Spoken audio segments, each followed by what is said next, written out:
Pada waktu belakangan ini, dunia dikejutkan dengan munculnya pandemi COVID-19 yang telah mewabah di seluruh dunia, termasuk Indonesia yang sudah berlangsung selama hampir 2 tahun.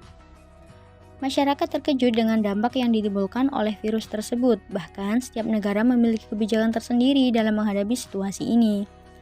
Kondisi pandemi COVID-19 bukan sekedar suatu ancaman keselamatan yang ditimbulkan epidemi menjadi pandemi, namun upaya pengamanan yang ditetapkan dalam kebijakan negara yang akhirnya mendorong seluruh sektor kehidupan dan perekonomian nyaris terhenti total. Virus ini dapat menginfeksi manusia karena kecepatannya dalam berkembang biak yang menyebar melalui sistem pernafasan, walaupun pada umumnya hanya menginfeksi binatang.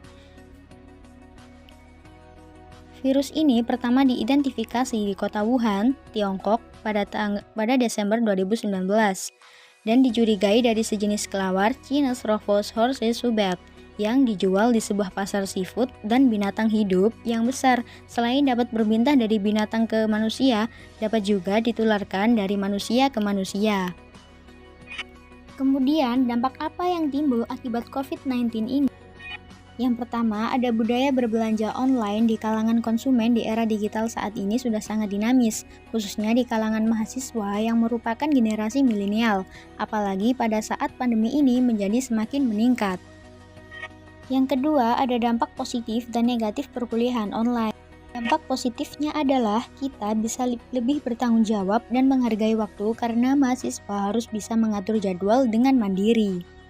Kemudian, dampak negatifnya adalah kurangnya konsentrasi belajar karena faktor dari lingkungan sekitar yang mengganggu aktivitas belajar dan menciptakan suasana kenyamanan yang cenderung membuat mahasiswa lebih memilih untuk bersantai dan tidur.